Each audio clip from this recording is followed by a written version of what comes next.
Greetings, peace, everyone.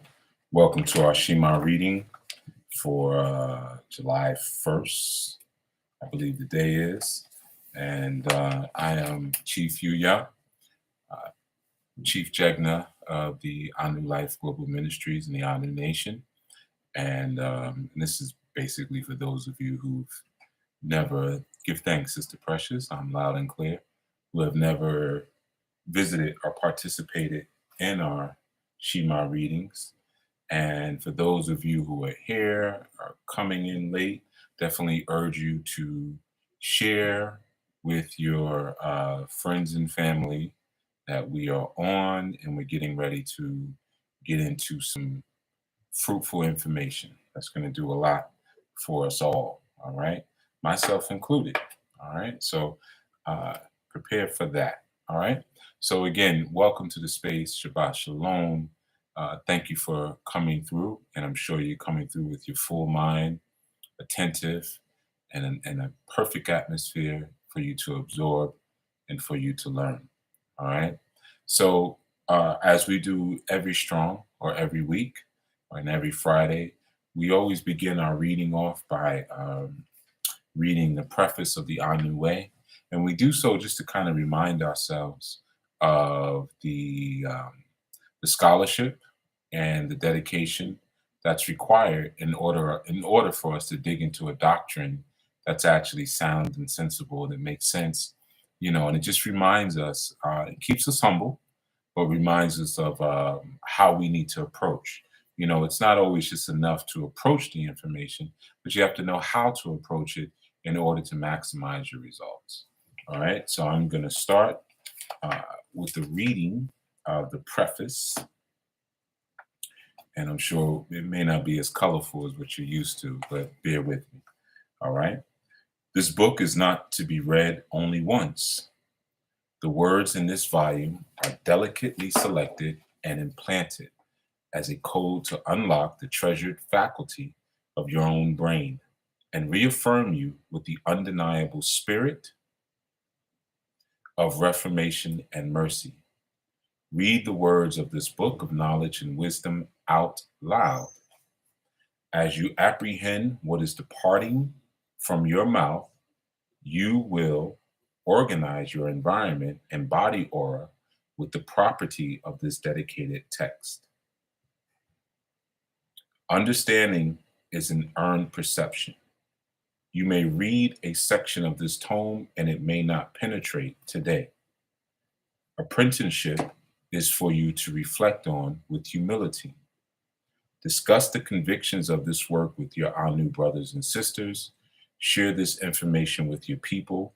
Your grasp of wisdom will not develop in emptiness. When you study this book, you will become enlightened of the ways of Anu, but you must work for your own circumspection by applying what you are being instructed to do. It is only then that the wisdom will be yours to stand on with a grip of discernment. This publication should be read daily. Listen to each line and examine it. Every line in this book can be taken out of context and studied on the strength of its own potential. The truth is to be deliberated, and this manuscript provides exactitude that will one day become your standard of natural sense. All right. And it may be a little bit different than what you're used to hearing, because my version might be a version or two behind what I ended up putting out for publication. And just a heads up for all you Anu members who are currently messaging me behind the scenes on Teams, stop. Okay. You should be here with us as opposed to thinking about what you want to say to me right now. You should be on one accord. All right. So don't message me while I'm doing this. All right, so what we're speaking on this strong is innovation. All right, and we have been obviously going through a series inside of the economic section of the Anu Way. Now, as with all things, you want to look at context, but even when you're reading a work, you want to look at the context of the work. For instance, a lot of times when I meet certain people who are wholly connected, to one book, I often will ask them, especially if the book maybe has a name that may not be in their language. I'll ask them, what does that mean? Like, you're saying this is your book. What is the title of that book? What does that title mean? You know, and then of course that's before we even get into the authors, who wrote it, so forth and so on. So it's always good to get a sense of context when you're reading about the actual thing that you're reading. So the Anu Way, the reason why it's coined the way is because when we look at the way, we're looking at like the Tao, we're looking at a current that we can flow on as opposed to rules. Like we could say the Anu rules, you know. But a lot of times there's certain language that we could use that's a bit more powerful than others. And as Yeshua said, I am the truth, the way, and the life. By using that terminology of the way, we understand that, okay, we're following the way of our master teacher. We're following the way of the creator, as opposed to just reading the rules. So either you can follow this way or not follow this way. And obviously, not following it comes with its own consequences. But we focus on the way. There is a way that we do things, there is a way that we interact. There's a way that we spiritize. There's a way that we relate and empathize and sympathize with each other, communicate, so forth and so on. There is a way that we mate. There's so many different things when you get into the concept of what is the way that we do things. How do we do things? So now we're dealing with the way, right? And I know, again, some of you are not used to seeing me on SHEMA. This has actually really been a month of filling in for me. So I'm actually filling in for someone, our brother Menelek, who's currently traveling right now. So it was difficult for him to do his presentation. So I'm here, but like I said, this seems to have been a month of filling in. So let's get started. We're dealing with innovation. And, as it says in the beginning, each line can be taken out of context and stand on the strength of its own exactitude, or the merit of its own exactitude. So the quality there is, you can look at each line, take it out of context, and still be inside of the way, or put them together and still be inside of the way. That's the way that I scribed the book that I wrote. Now the reason I say I wrote instead of just saying the book, the book, the book, the book, because there's something when you can speak to the writer of your holy book. Not to say that that writer themselves have deified themselves at all, but only just being a messenger for what the Most High has offered, right? But there's something when you can see that person as a person, and you can actually connect and contact with them, even if it's not directly, but you can see, okay, this person, yeah, I can look at biological stats, as opposed to being completely enraptured in mysticism and mythology, which oftentimes makes it easier for us to say, I'm going to follow a way or I'm not going to follow a way because I can't really interact or relate with someone. I can just make up my own thing. I don't have someone like Chief Yuya in my face saying, no, you're doing it wrong, or no, that's not what it means. So I think there's a certain kind of blessing in that sometimes gets overlooked. Innovation. And I'm going to start. Anu are producers, not consumers. As producers, we are mirroring the Elohim who created and produced us. Okay?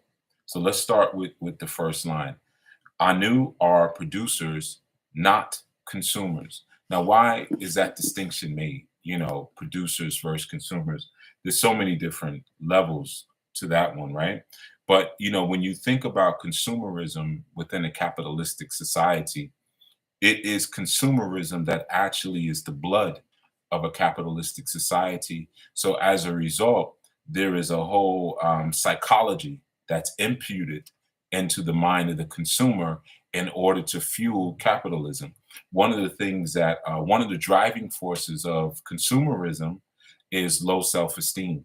So a lot of your advertising and your propaganda, right? We spoke about that recently, that's utilized in order to sustain a capitalistic society is driven through the veil or driven through the energy of low self-esteem. Okay. So as I knew, we are producers, meaning that we are those who flourish and embellish the earth plane. We're not here just to look, we're not coming from an animalistic perspective where we're constantly eating, constantly grabbing. Like recently we had the playoffs, the NBA playoffs, and you get those calls, you watching the game? Are you consuming? And even as I get those messages, no, I'm doing something. I'm producing something right now because we are the agents of the evolutionary forces on the planet that produce the beauty of the planet that everyone can now consume and look at.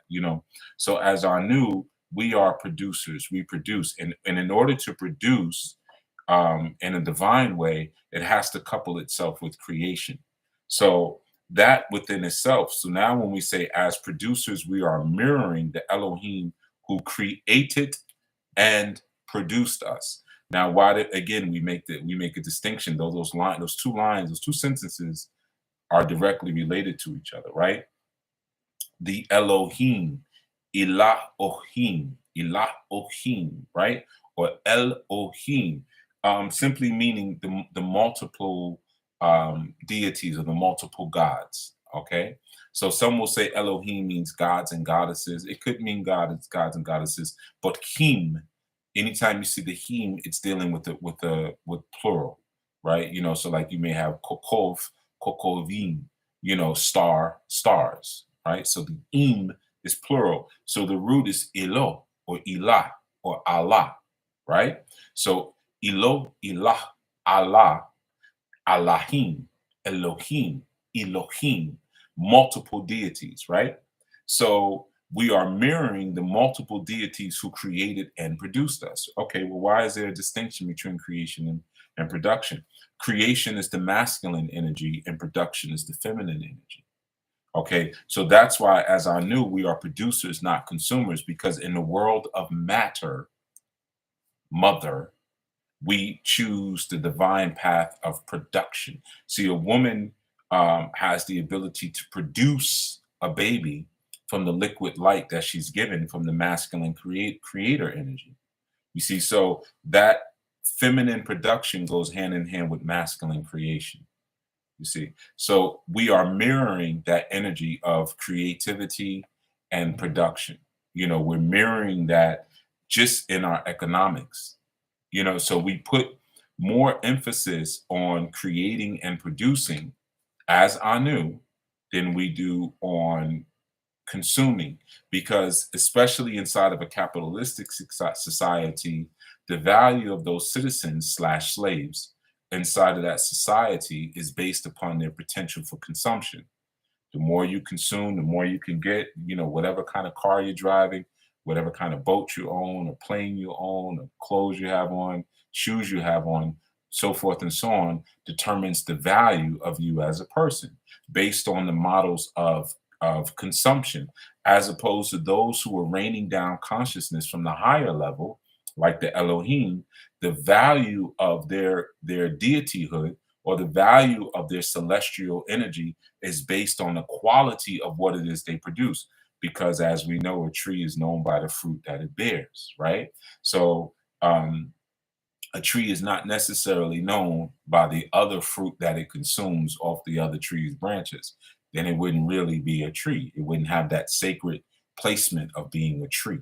So it's the fruit that we bear that then makes it or helps people to identify what root we come from.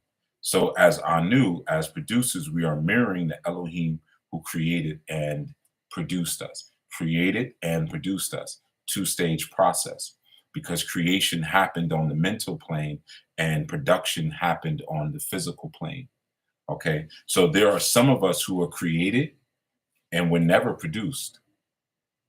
Just like there are some people who rove around the planet who are produced but never had the blessing of divine creation. They're just products of something. You know, it's I knew she was going to do that. I saw when she lit up. Excuse me. Um, so there are products, and I'm calling a microphone sheet the sickness, right? Um, so there are those who have that quality, if you will, of being able to be produced or basically being a byproduct. Almost kind of like Satan being a byproduct of Lucifer. Light, it's going to cast a shadow. Satan is the shadow of Lucifer. So uh, Satan wasn't necessarily created, but was produced by the creation, Lucifer. Okay, and there are many other counterparts on the planet that we could look at, even in people. This group of people is a byproduct of this group of people, or this type of person is a byproduct of this type of person. All right. So our third sentence is we must endeavor to improve upon what we observe. When we made our first movement through the world, we must endeavor to improve upon what we observe when we made our first movement throughout the world. Okay? So why am I speaking about the first movement and not just improve upon what we see? Because when we come through with our first movement, we're given our first set of instructions, which oftentimes we forget, of course, right? But when we take our first movements throughout the world, we're taking those movements in silence. So we're not projecting a vibration or a voice that's saying this should be this and this should be that and that should be that and that's no good and that's no good. We don't really necessarily have the power of judgment, based upon ego that we develop later, right? And when we say we improve upon what we observe, but what are we observing in our first movements? We're observing the creation of the creator, right? How could you improve upon what the creator has? Because we are put here to till the ground. We're put here to till the earth. And even though the creators, Elohim, have created earth and heaven, it's always going to be a pattern that whatever the creators create, man is tasked to perfect. Okay, so the perfecting is taking it to whatever stage of its evolution that this potential or this particular realm that we live in can sustain, right? So how far can we take a cucumber? And I'm not talking about genetically modifying it, but how far can we cultivate what a cucumber is? How far can we cultivate wood, what a tree is? Well, we could make paper out of wood. We could take this tree, which is so hard and so coarse, and make it into something so soft that you would blow your nose with it. So man is always going to be required to grab the raw material, or prima materia, as we say in the Latin, and take that abysmal, that primordial substance that the creator hands and says, okay, now what can I shape this into? As the creator is shaping spirit and soul into containers, I can shape matter, with the work of my own owo, or what we call hands. Okay. So we are heightening within on a spiritual level first. Okay, so that's the creator's aspect, right? So heightening within on a spiritual level first. What we're saying there is that our first growth and development is going to happen on a spiritual level, because for the most part, coming through as a baby, our faculty for spiritual sensitivity is going to be more developed than our faculty for physical performance. So we are growing and elevating and ascending spiritually first. Now, the spirit itself is the inspiration. So we gain inspiration and we say, what? When I grow up, I want to do this. When I grow up, I want to be this. So there's a spiritual ego that begins to develop internally. And then as a result of that spiritual ego developing internally, then we start to expand what we are physically. So the heightening is always going to happen internally first. So then the matter or the physical body can follow it. You see, so we start our development spiritually, and of course, spirits are thoughts. So as we start to become inspired and we start to have greater thoughts, even our body cavities, our voices, the way we see colors and shapes and sounds will be affected based upon that spirit. You know, again, where the body is or where the spirit is, the body, I'm sorry, where the spirit and the mind is, the body and the brain go. Okay. Um, the creator creates us. We further perfect that creation through the accumulation of insight and the refined um, renewing of our minds. Very critical line there, right? And again, we're still talking about economy. So, it may seem like I'm talking about personal development, but economy, again, you got to look at the root of the word, which is eco. Economy is economos, so life, eco, life, nomos, hand, the hand of life, or how you use your own hand to govern what your life is going to be, so um, you can't talk about economics and not really speak about lifestyle. Again, that's the science of capitalism. The science of capitalism is to capitalize upon the psychological framework of a group of people, and then to create this consumer model based upon psychological and emotional damage, often at the capitalistic society forms and wages themselves, and different things that they put you in the center of. For instance, if you look at cartoons, right? Um, Hasbro, Mattel, you know, all of the cartoons that they put out are not for ad revenue. They create these cartoons, these elaborate cartoons, just to sell toys. It's just for toys. You had your back in the days, it was My Pretty Pony, Cabbage Patch Kids, Thundercats, Transformers, GoBots. I mean, you could obviously just go through the list. He-Man, She-Ra, they were all just to sell toys. Laser tag, even to sell the game experience. So within that idea again of what brings what next. So this concept here, though, of we further perfect the creation through the accumulation of insight.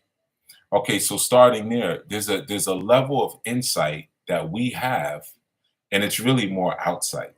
It's not really so much insight, but it's we'll use the term insight because we don't really have a word outsight, right? Just like we don't have a word outellect, but outellect is an appropriate response when you're trying to understand a complement to intellect. But for now, let's just say insight. Um, we have insight that the creator doesn't have, that's stored within us before we send it back to the ethers or the Akashic realm. The creator hasn't experienced certain things, even though we anthropomorphize their experience through our religious writings. Like we'll say things like, um, the smell of your burnt offerings is sickening. And we're saying that to make a point within scripture, but do the Elohim have the same sort of sensory systems that I have, where they smell incense the same way? Or is there a formula? We may smell it a certain way, but for them, it's more about the formula.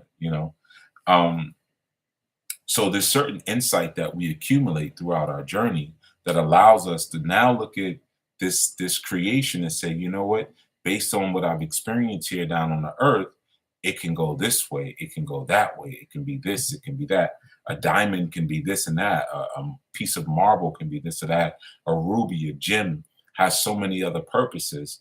I can make a laser out of this thing. Even though, yeah, sure, when we read about the Ark of the Covenant, we realize that, okay, we're already on that part. But there are other things that we can do with this raw material that you've given us based on what we've collected over time, what we've accumulated over time in our knowing.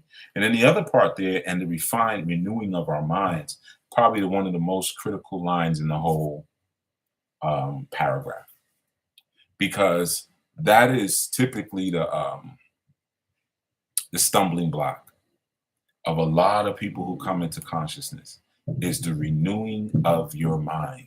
You know, and people again utilize a lot of times our fear of renewal. They utilize it to keep us in a certain kind of space, to keep us locked in. You know, there's a metamorphosis that happens when you read about in Romans, when Paul mentions, be transformed by the renewing of your minds. The word that's used here, it's not used very often, but it's metamorphosis. It translates to metamorphosis. So it's really be metamorphosized by the renewing of your mind. So we could say morphed, but morphed would just deal with the physical, right? So when we say metamorph, we're going beyond and above the concept of morphing by renewing of your mind. Now, why is it so critical? Because a lot of times in this work, people ask me questions like this. I hear everything you're saying, Chief, but what should I do next? You haven't been listening to what I'm saying, because I'm telling you what to do. But what you want me to say, fix your problems in 3 easy steps. The 7 steps to forgiveness. The 11 steps to being a brand new person. It doesn't work like that. You see, you're trying to skip over what's being required of you. Renew your mind, right? Because through the renewing of your mind, you get out of a very important thing that you usually, when you ask that question, you're stuck in. You're stuck in your feelings. See, feelings have a long-standing effect. That's the whole basis of what a feeling is. A feeling, unlike an emotion is very temporal. It's very quick. It's very transient. You can be mad 1 second, smiling and laughing the next, or vice versa. But when you have a feeling, feelings can last for decades. 20, 30 years, you could have a phobia when it comes to dogs. You could have a phobia about worms and insects. And you can hold that for a long time, because maybe when you were a child, someone tortured you with some insects, or you lived in a place where there were rats, and it brings you back to certain memories, opening up your dresser drawer and there being a rat inside it. Maybe you got bit by a rat, in your bed, right? So you may have a feeling that has now lasted over a certain amount of time. And the only way to eradicate the feeling is by the renewing of your mind, because your thoughts are controlled by your mind, as it should be.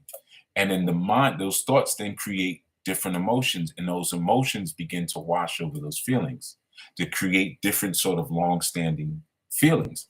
So it's the renewing of your mind that becomes critical when we're furthering the Most High's perfection, because sometimes Most High's creation, sometimes we'll look at certain things and we'll say, well, it is what it is. This is how I feel about it.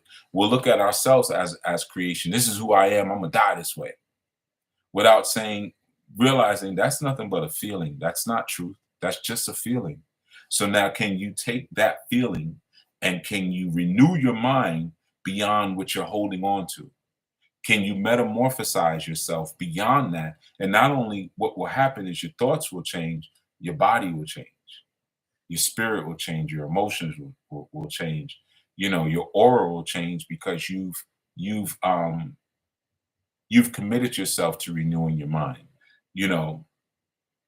A lot of times in our society, we do things that are so antithetical to what the Creator has actually told us to do, right? And again, I spoke about this the other night in terms of propaganda. Sometimes we don't realize why there are certain mores that seem to be long-standing, and we don't know why we do it. We just do it because it seems maybe to be proper etiquette. Like when you see someone, you say, "How are you doing? How you feeling?" Those are horrible terms.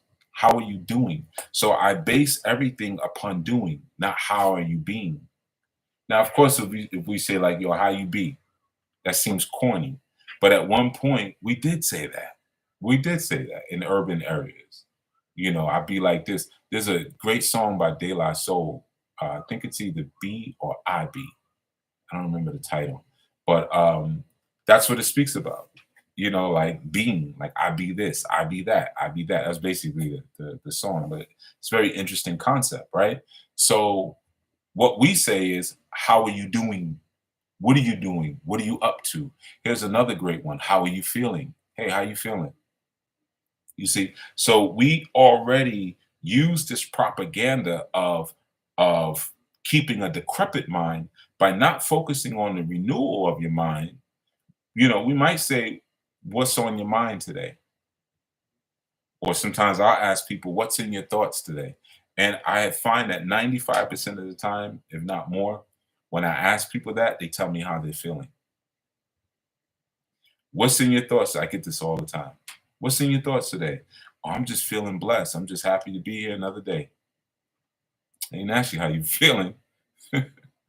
I asked the new things that are on your mind today based on you had a 24 hours behind you. It's a new dawning. So there should be a renewal of the mind, right? Because the Ori that leaves the farm in the dawning is not the same Ori that comes back home. So the mind should constantly be renewing in order for us to further. If you don't renew your mind, you can't let go of anything. That's the trick. You cannot let go of anything until you renew your mind. Okay. So remember that the title of this section is innovation. So in order to be innovative, I have to be new all the time, because that's essentially what I'm doing. I'm taking what I've had all this time and I'm looking at ways that it could be better. But if I hold a long-standing feeling like this is just what it is good enough, then I'll never innovate anything beyond that. So uh, that sentence again was, the creator creates us, we further perfect that creation through the accumulation of insight and the refined renewing of our minds. Refined again, refined renewing, because every time you renew, you're taking the fat off, cutting the fat, polishing the lamp. You're polishing the lamp of the Most High. You're refining, refining, refining, refining, refining, refining. So you become less coarse, you become less dense, and you become more focused because all of the excess is gone. You've been able to remove and release yourself from the bounds of people who are envious of you. That's a part of renewing your mind, because a lot of times within our brains, we hold certain attachments. We hold certain attachments to certain relationships, certain concepts, certain ideas, certain things that exist in the dark that we refuse to look at. And there comes a time sometimes where, well, every time, you have to look at those things and then make a decision. Am I going to continue to hold on to this, or am I gonna let it go? This person I know has always been envious of me. Whenever I text them or call them, they take days to get back to me. But when they want something, they're on me, constantly texting, constantly calling. Why are they still in my existence? Every time I'm around this particular person, maybe I'm tired, I get sleep. All of a sudden, I'm doing this, and they're just talking, not even sensitive to the fact that they're actually draining me. But every time they come around, I want to go to sleep, or I want to go find one of my vices. I need some sugar. I need a cigarette. I need a drink, you know, because I have now allowed a long-standing feeling about this particular individual to govern my doing, as opposed to the renewing of my mind, which would govern my being, which would then govern my doing. What I be then determines what I do, but what I be is renewed by the renewing of my mind, going back into the mental plane. All the things that I've been, so when people say, well, how do we do that?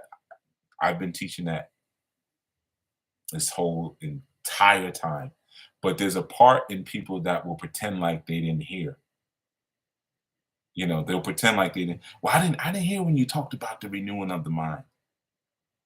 But anyone's here, you just heard me say, I've been teaching that this entire time. All of these things renew the mind. But a person will still come back tomorrow and say, I don't remember when you talked about that. You see, because they have a long-standing feeling about the comfort of the place that their ego is sitting right now.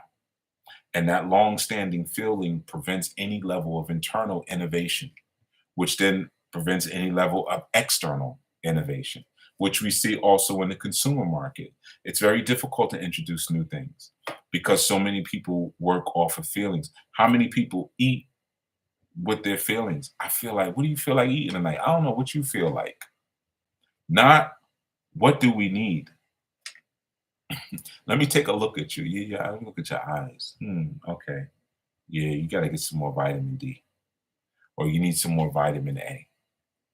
We're gonna have some mango shakes tonight. We're gonna eat some mango shakes and some baked sweet potatoes. Get some vitamin A up in you. We're gonna go sit out in the sun for a little while. What do we need as opposed to what do we feel, which creates that inability to let go and renew. Okay. So the next sentence is we must successively, advance the great work of our creation through making our economic strongholds. So what I'm saying there is successively. That's progress. Okay. When we look at the term success, a lot of times we misdefine it. Success is I got a lot of money. Success is I got a lot of women. Success is my children are doing great. Success is I have the child that I want. That has nothing to do with success. Success is knowing your last point of evolution and then going beyond that. So now you're taking successive steps. That's success. If I have an addiction to candy and I eat all sorts of candy, but last year I was able to quit all hard candy. I'm not eating any more hard candy. That's success, because that's a successive step towards the vision that I want to be, which is maybe eventually to be candy free, right? So in that line, we must successively advance forward the great work of our creation. What was the great work of our creation? The great work of our creation was the creation of abundance. You see, that was the great work of our creation, because not our production. Our creation happened here. Our production happened down here. Our production happened on the planet, and then we were placed somewhere, or a laboratory, either one, or it could be the same thing. But the creation and production, two different things, right? So if I'm advancing the great work of my creation, I'm going back to the mental plane. Before I started, I had this endocrine system, and I started focusing on my feelings and my emotions and my anger and my happy. And I got to find my bliss, and I have to be free, and I can't let anyone hold me down, and all these other memes. What was in the mind of the Elohim when they fashioned me here? What was it? What was it I was supposed to do and be? And how can I forward that agenda? Okay, before the flesh even came into the picture, right? So that's what that deals with, because very similar again to economics, you're looking at electrical flows. When you talk about the economy, you're not necessarily speaking about something that you can touch. The economy itself is a concept, so it exists within the mind. So if I want to do something innovative inside of the economy, I have to go back into the mental plane. If I want to do something even innovative with my own finances, uh, I'm not going to do it. I mean, especially now, because all of our finances are digital. You don't see any money, but so if I'm going to do anything innovative with it, I have to do it in the unseen realm. And that's advance the great work of our creation through making our economic strongholds. Now, what are our strongholds? Our economic strongholds, economic, right? Economic. Life, nomic is hand or house. Life of the house, stronghold. So what am I speaking about there? What would make the life of my house strong? Intelligent family. Informing my family, informing my offspring of who we are and what it is that we do. Knowledge of self. That's why you read in this chapter on economics that your first investment is always in knowledge. That's your first economic investment. Someone could put any sort of money in your hand, any sort of money. But do you really know what to do with it? Do you already have a plan for it? Are you aware of how much money you really need? Before anything else. So before you start making investments and things, that's how a lot of people lose money in the market. They go into the market not knowing what they want out of the market. So they just let their money sit, or they take it out real quick when something happens, and because you didn't know maybe how the market fluctuates, or we're getting ready to come up to a sale, or what you might call a crash. All these different things. So it starts with that knowing, right? Even when we want to innovate something, in order to innovate something, you have to first understand the root of it, right? I was talking to a brother recently. We were talking about 52 style fighting, right? Or 52 blocks. Some people call it. It's different terms for it. 52 blocks, 52 style, 52 pickup, right? And what I was sharing with the brother was like, yeah, it's very effective. Like a lot of the different strikes and the different blocks and things like that. But if you don't have a solid foundation in boxing, it's worthless, right? So before you learn how to cross and do certain things like that, like you still have to learn how to stand. You can do all of that, but if you don't know how to stand, the minute somebody pushes you, you're going to fall to the ground. So you have to have a solid foundation or a stronghold in the core before you innovate beyond the core. Before I make a flying car, I gotta know how to make a car. You see, and a lot of times that's what hems us up also economically, because we're too lazy and too scared to learn the basics of economics. I may say, hey, well, start learning about finances. I don't want to do all of that. You don't want to renew your mind. That's what it is. You don't want to renew your mind. You're listening to somebody in a video or something that says invest 15,000 with me, or 10,000 with me, or 2,000 with me, you make $6,000 a month. Buy a vending machine for $500 and you'll collect $1,000 a month from it. I'm just going to do that because my man did it and it worked out. You know how many times I've heard stuff like that? Oh, Chief, what do you think about me buying land over here? Have you ever been to that country? Nah, but I know somebody did it and they said it worked out. So what could I really tell you at this point? You've made up your mind, right? But you're unwilling to learn the core and the root of that thing in order to take it beyond where it should be. You see, you see that a lot of times. I see it a lot of times dealing with African traditional religions. People don't want to learn the basis of them. They want the mythology and the stories, but they don't have any clue what those stories mean or who's actually talking. Someone had put in the comments. You're probably watching and will watch this. It was on the Chief Yuya channel, and I remember a while ago they asked me about the connection between Ifa and the Hebrew systems. Because they had gotten initiated in Ifa. I have to tell you, why would you get initiated in something? I could tell you don't know what you did. You just went and got initiated.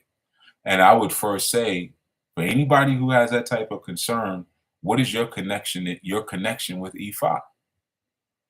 I've been saying that for years and no one ever gives an answer. When I say it, everyone just puts their head down and go, mm-hmm. Or they say something nonsensical like, well, I had a dream that Oshun came. No, give me something more solid than that. Anybody can have a dream or whatever. That's not real. Especially if I'm talking to a man. Don't talk to me like you're a female. Talk to me like a man. What is your connection with Nigeria? What is your connection with the Nod? What is your connection with Isheshe?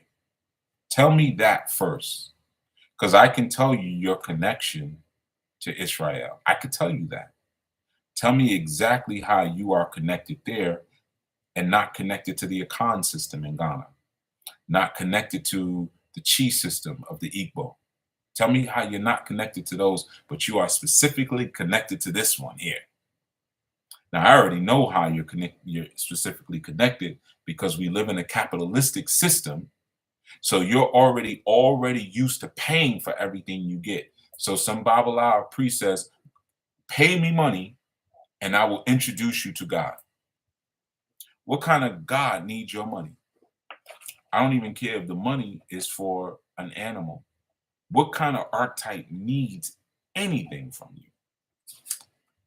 So, moving right along, our goal in career and entrepreneurial pursuits is to focus on how we might innovate existing inventions. So you see, we don't focus on inventing.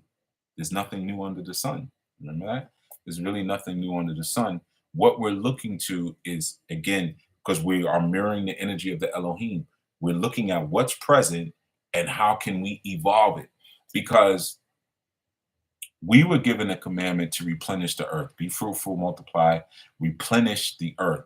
Now, replenish, that word mala or male, that translates, from the Hebrew, that translates to accomplish, feel, or to fill, F-I-L-L. I know I pronounce my feels a little weird. Fill, to fill or to accomplish or to achieve, replenish. So that means you started something. Because if I'm replenishing, that means there was something already there. There was something already there that maybe was started and you didn't finish it, or you couldn't finish it, or you want me to do it over. Kind of like when we say, let us make man in our image. Well, that doesn't mean that man wasn't already there. It just means that maybe I'm starting from the beginning, or it could mean that man is there in a state that is not reflective of us.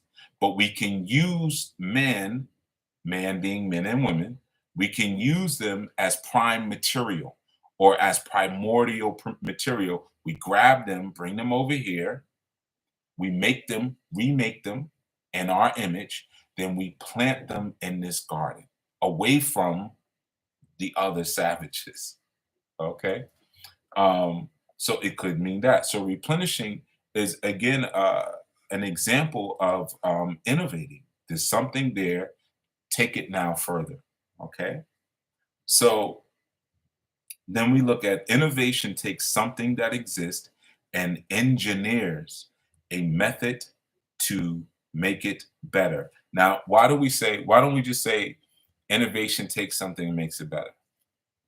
Because by engineering a method to make it better, we now provide inheritance.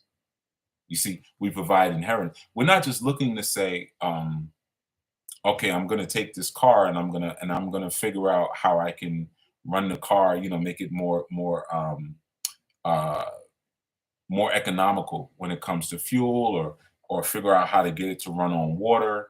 It's not just about that, right? Because that would just be taking something and make it better.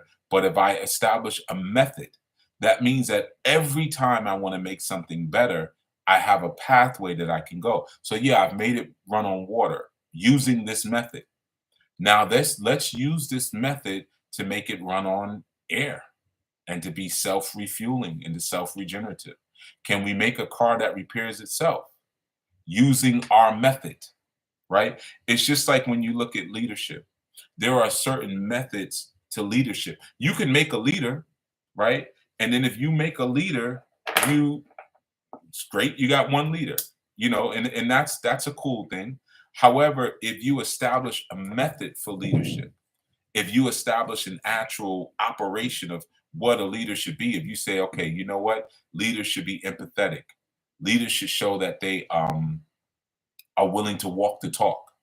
You have these different things that you can do. It's similar to when you're establishing goals, right? When establishing goals, you can use a SMART method, right?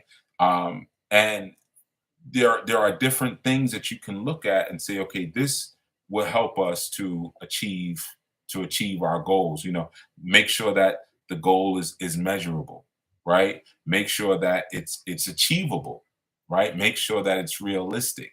Make sure that we can establish a time in which this goal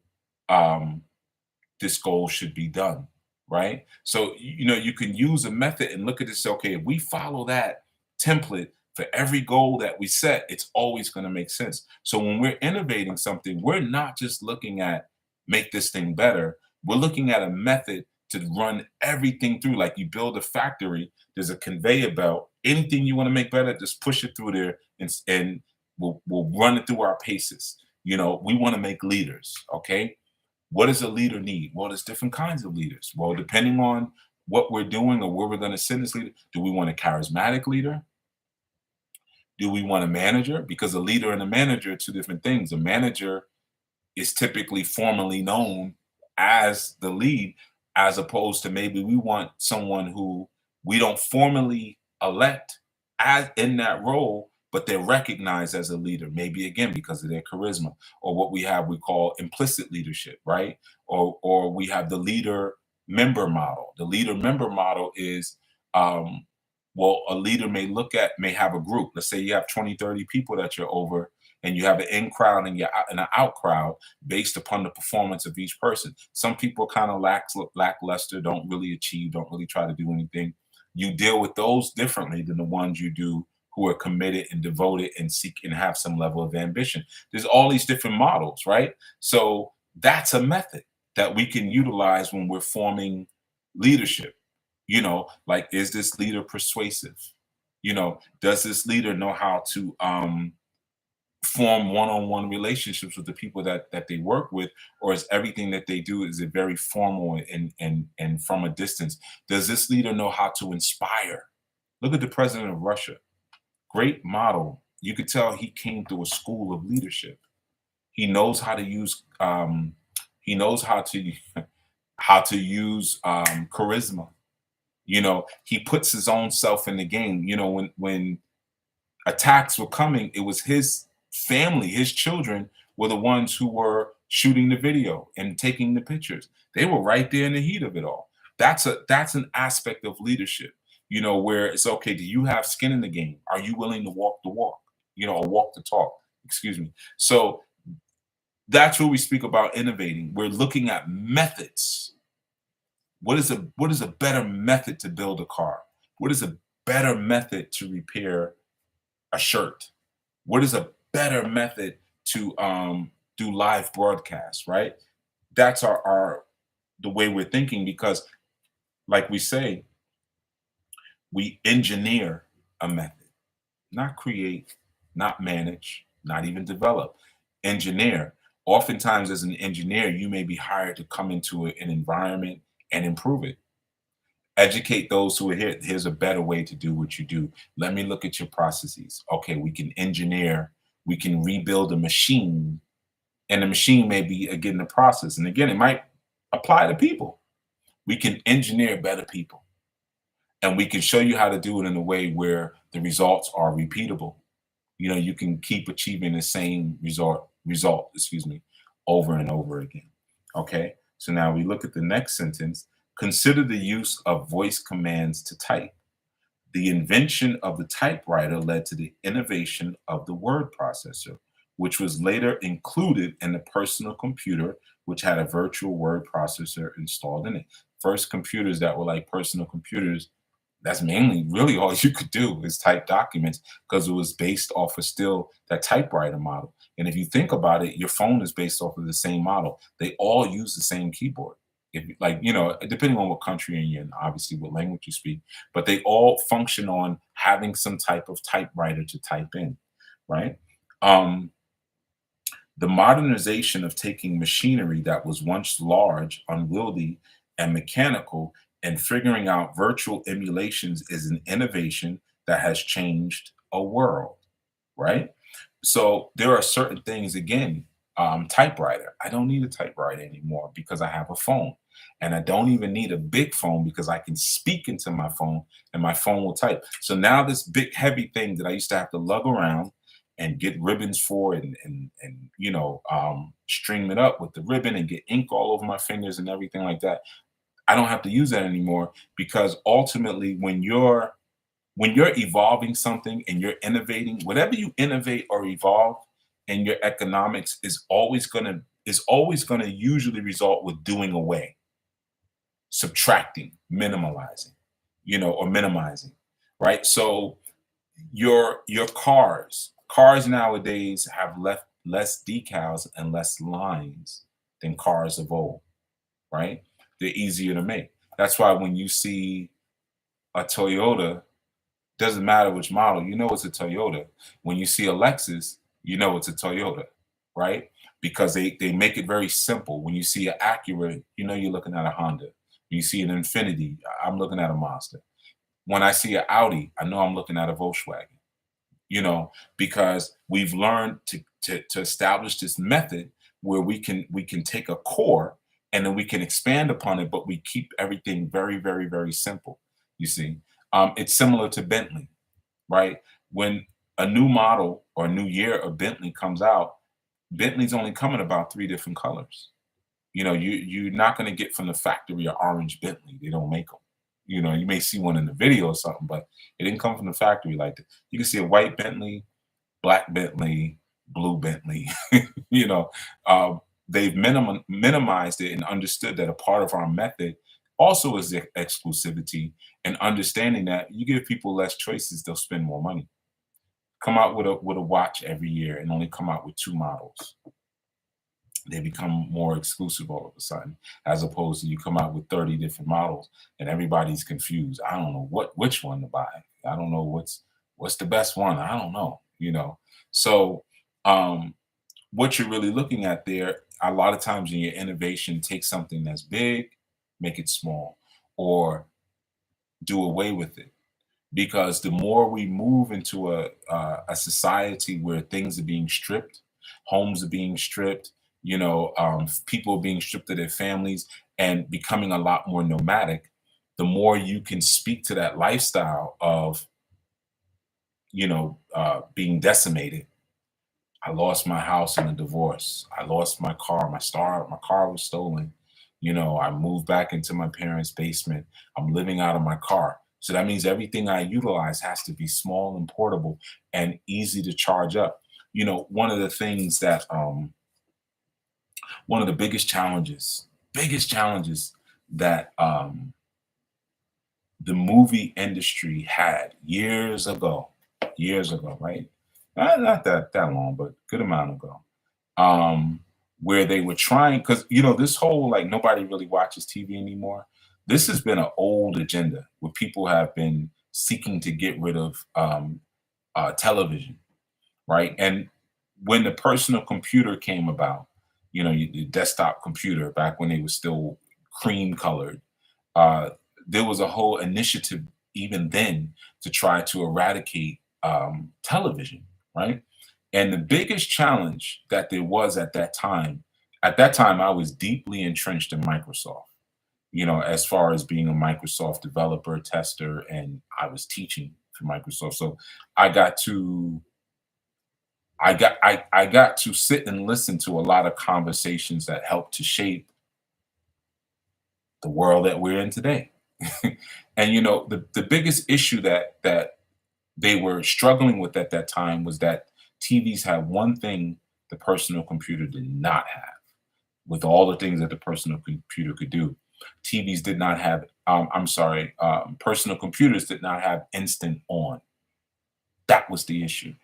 You may not remember now because most of us leave our machines on, and they were designed over the years so that your boot up time lessened. But some of your early computers, you would turn it on and walk away, go make a cup of coffee or tea or whatever, and come back and just be ready to put your password in. Then when you put your password in, you walk away again while everything booted up, and all your programs loaded and everything like that. So that was a huge hindrance to getting rid of television, which was the initiative back then with Microsoft, and you had companies like Real Audio and even YouTube, right? When they came out, it was to try to get rid of the television, the home television. Now, obviously, this was also an economic anticipation, understanding people going to lose their houses, not going to have space for televisions and these big component stereo sets and things like that. So we need to put as many things as we can inside of the computer. But the problem is people have short attention spans and the computers don't have instant on. So then they started coming out with more machines that had sleep mode. And then they had laptops that had sleep mode. So you don't have to shut it all the way down, but what will shut down is the hard drive and the battery, of course. Those things will shut down and your screen will turn off, but your memory processes will still stay active. So when you hit the on button again, everything seems to come right back up, right? And you would hear your hard drive, you start hearing it spin back up. And then eventually they figured out, let's get rid of the ceramic drives because they have to spin. And the ceramic drives are the only moving part inside of these computers right now. That's why they're always failing. Let's try to create a machine where nothing inside of it moves. That changed everything now, because now you could fix the computer yourself. 9 times out of 10, when you had a problem with your computer, it wasn't hardware anymore, it was software, right? Which created a whole nother lane of economy with viruses and malware. And so now we got to focus them on not having to repair a power supply or a hard drive, because that's not the issue anymore. Let's mess with the software. Let's come out with malware and all these different things that hold their computer, or ransomware that holds the computer hostage, right? So this all came at the stimulus of being able to look at society, see where it was going, and understand like everyone's going to lose everything, and devices have to get small. And because of what the type of mind we're developing inside of the people, everything has to be instant on. As soon as they hit the button, they have to be able to be entertained. Right. So no more, so you would try to do all these different tricks to minimize what we call the boot sequence.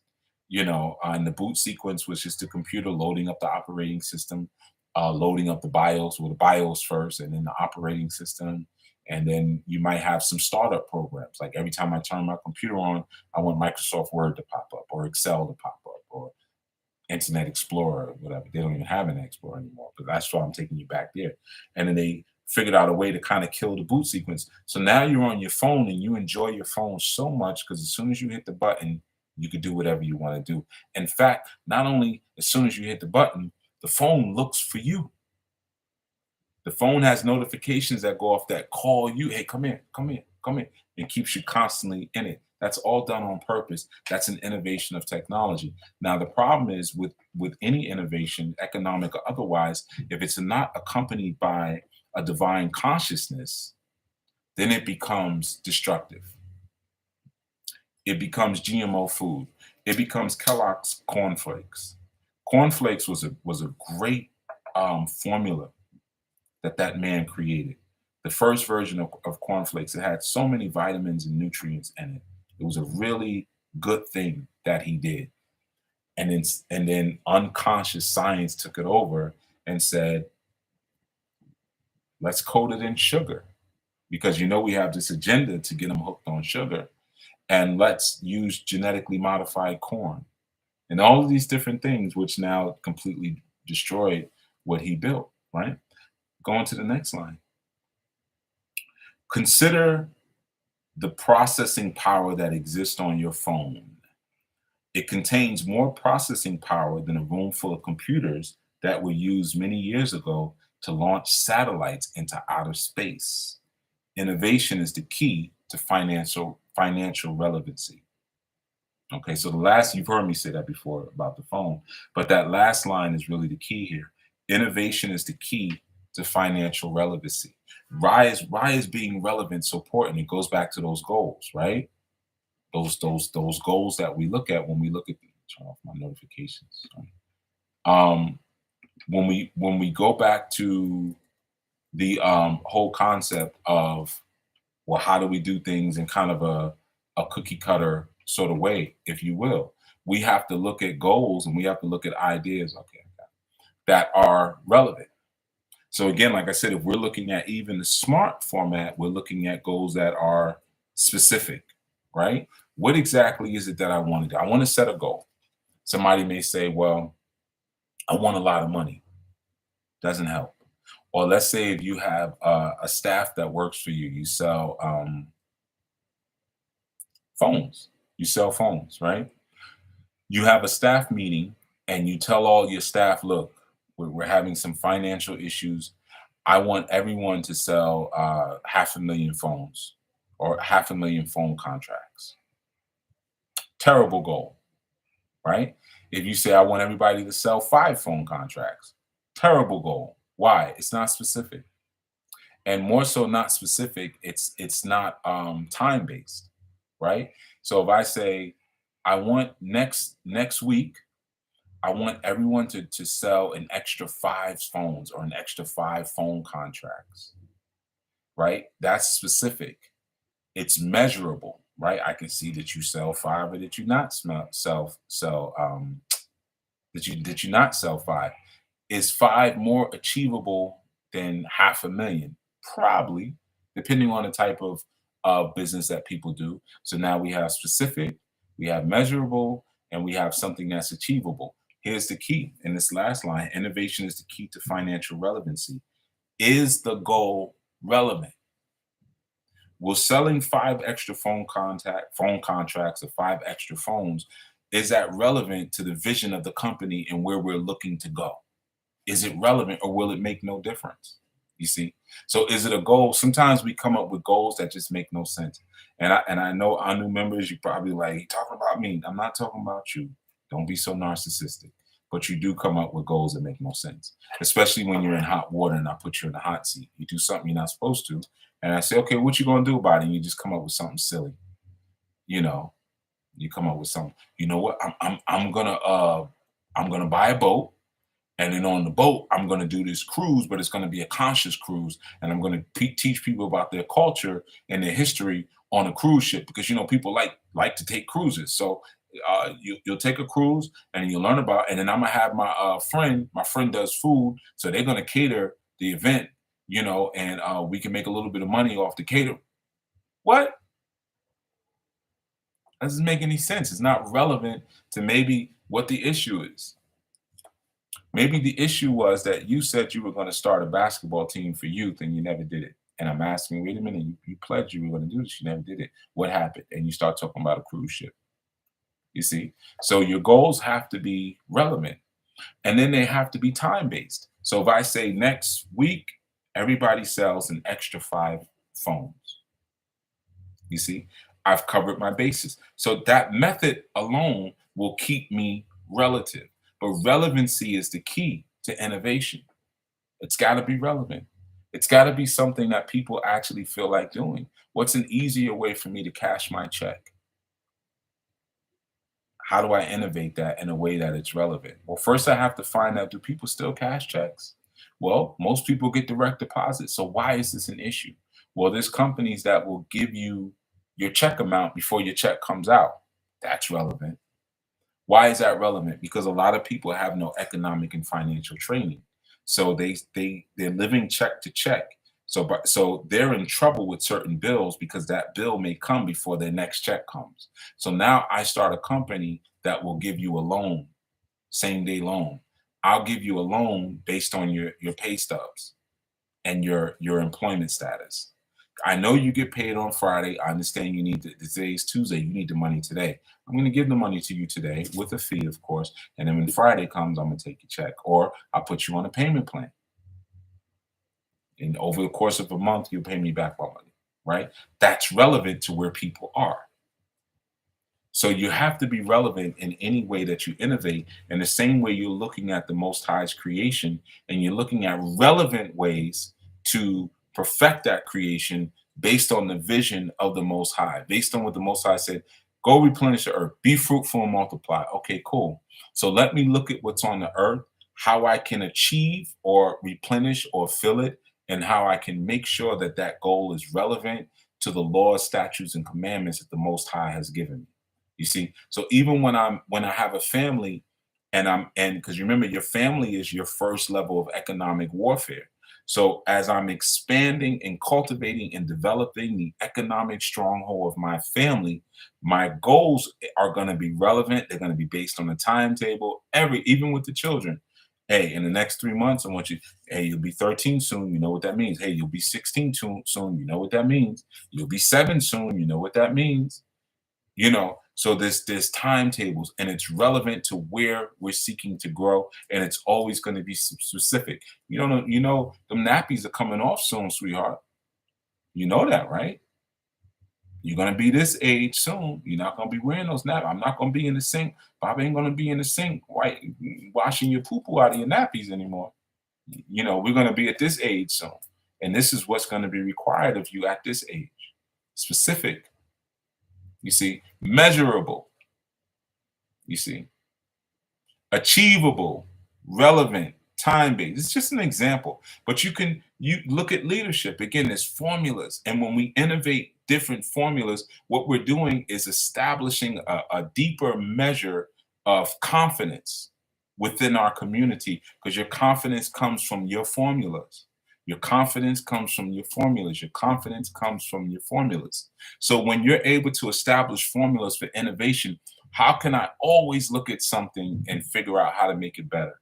What are the metrics? What do I write down? If it's a template, what do I fill out? If I create a form for myself for innovation, fill this out, fill that, boom, boom, boom, boom. Cool, I can make that better.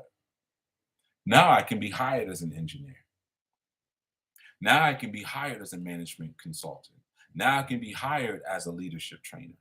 Now I can be hired as a mechanical engineer or a machine engineer or a software engineer because I know how to come in and make things better based on this formula that I've established based on my divine inheritance of being an innovator automatically. Because I was told from the beginning, one of my very first commandments was to be fruitful, multiply, replenish the earth. So I was told from the very beginning, you already know how to replenish. You already know how to be fruitful. What is being fruitful? It's spreading consciousness. Spreading conscious. A tree is known by the fruit that it bears. What is the fruit of the Anu? Consciousness. What I'm doing right now shows my fruit.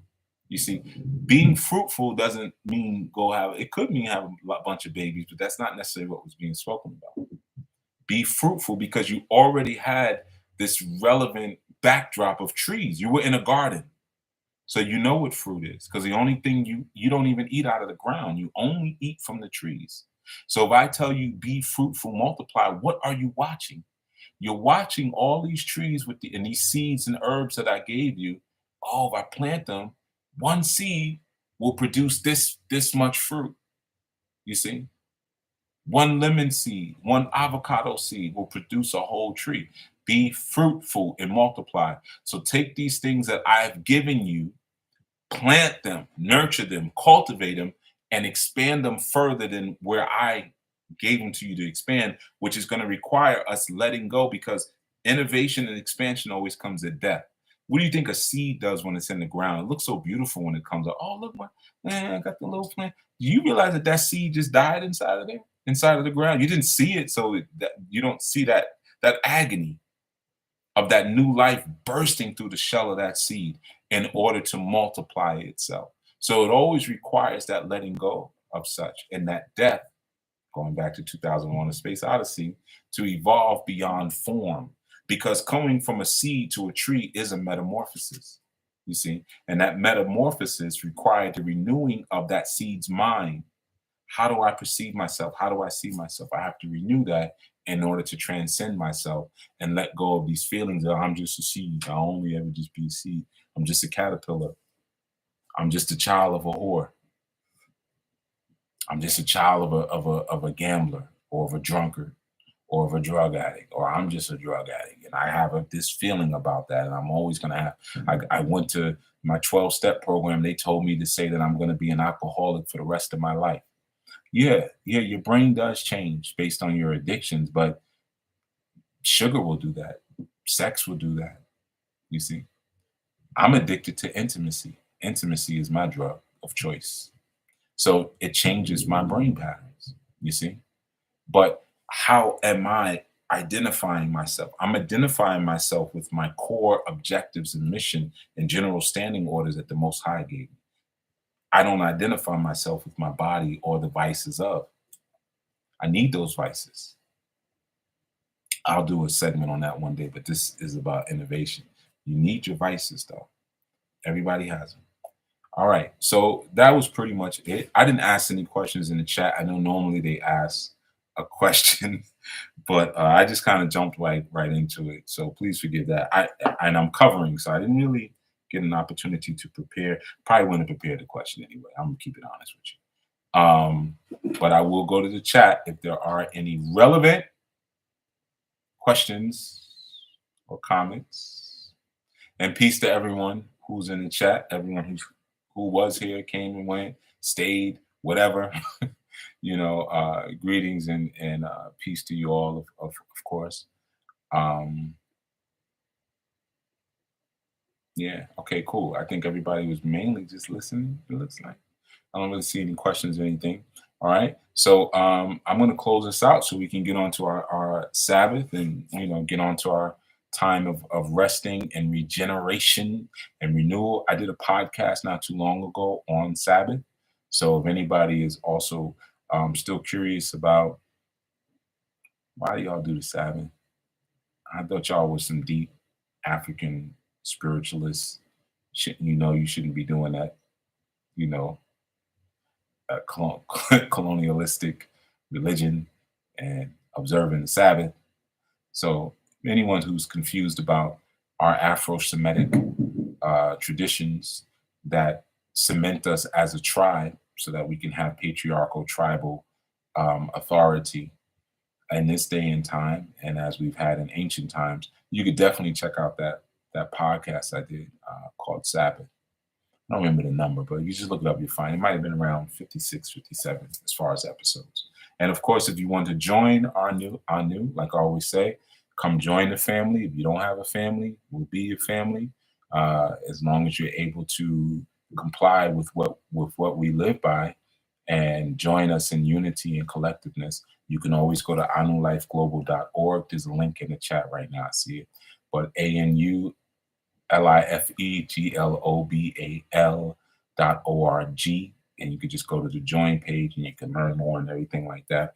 And again, a lot of you know it's a sponsor experience. So someone has to choose to say, I'm going to take this person on with me. And just like in business, it's good to have sponsors. Some people call them mentors, but sponsors are very important, especially in our new diversified environment, because you got to always remember diversity doesn't equate to inclusion. You might get invited to the barbecue, but who says we're going to give you something to eat? A lot of companies, they tout about diversity. They even have whole summits around diversity, but they speak very little about inclusion. Very little about inclusion. They speak very little about the glass ceiling. Yeah, we'll diversify. We'll let you come into the company, but we're already clear on how we blocked your career path and how far you going and how far you ain't going, right? So it's really important to understand, even in everything that you do, and even within new, it's good to have someone who sponsors you and who jegnas you, who you can shadow, because they can also advocate for you at times. They can make sure that you receive experiences that maybe you wouldn't have normally received. They say, hey, you know what? We're getting ready to do this ministry here. I think that this person I'm sponsoring, I think they would be great for that. I think they would be a good fit. I know that about them. You have someone who can kind of help to move you, through certain experiences that you may not even know at the time that I need to have that experience. All right. So I just wanted to share that. And of course, give thanks, and you're welcome. I see a couple of thank yous in the chat. And it's Sabbath is 57. Okay, episode 57. Yeah, so you can check that out and learn more about the Sabbath. It's probably a great thing to listen to this evening as we're going into the Sabbath, or when the sun comes up, you can listen to it and learn a little bit more about how to balance your yin and your yang energy, which is your stop and your go, and making sure that you're maximizing your fruit bearing and your harvesting and your time to regenerate. All right, which brings your creativity. All right, so this is Chief Yuya. You have been listening to the Anu Life Global Ministries SHEMA reading, and we will be back next strong. Obviously, we'll be back to our usual broadcast or whatever. All right, but thank you all for tuning in. And again, if you're interested in our ministry, anulifeglobal.org, and you can always follow us on social media, AnuLifeGM, AnuLifeGM. All right, everyone, grace and peace. Be well this evening.